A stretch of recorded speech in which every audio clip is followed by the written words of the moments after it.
Among paleontologists are still ongoing disputes about what exactly led to the sudden extinction of the dinosaurs 66 million years ago. Guiltily, whether this is the fall of an asteroid, or it is still in a catastrophic eruption of a large number of volcanoes? It's the asteroid, says Professor Paul Wilson, who led the group of researchers who studied new data on what's been happening with Earth's climate in that period. Analysis of the chemical composition of bottom sediments in different areas of the world ocean showed that the eruption of huge volcanoes in India, which took place in the wrong time, could lead to climate change, which would pull in mass extinction of species. It is known that volcanism can lead to heating and cooling of the atmosphere. It depends on the type of waste. For example, huge volumes of volcanic ash and dust ejected by volcanoes into the atmosphere can cause significant cooling, as it was in Europe in 1815. The Deccan Traps in India was indeed a place of massive volcanic eruptions over many thousands of years, which led to the spillage of lava flows with a volume of thousands of cubic kilometers.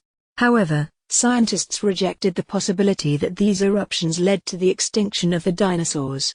If you take about a teaspoon of that ancient clay, then it will be about 1,000 such organisms. By their chitinous cover you can get an idea about the chemical composition of ocean water and its temperature, and so we get a very detailed picture of the changes in the environment that preceded the mass extinction of the dinosaurs, adds the scientist. We found that our model of climate change consistent with observed changes of temperature only if you acknowledge the fact that volcanic emissions of greenhouse gases ended in about 200,000 years before the fall of the asteroid. Studies of the Chicxulub crater with a diameter of 200 kilometers, primarily located on the bottom of the Gulf of Mexico, confirm that the asteroid that killed the dinosaurs fell right there. When the asteroid crashed near the Yucatan Peninsula, it caused a tsunami height of 50 to 100 meters, as well as fire on the territory of hundreds of thousands of square kilometers. In addition, during the impact released into the atmosphere billions of tons of rock. Recently, there is evidence that the asteroid fell in the area where there were a lot of rocks with high sulfur content. When these rocks were vaporized after the impact and was thrown into the upper atmosphere, it should lead to rapid and deep cooling on the Earth's surface.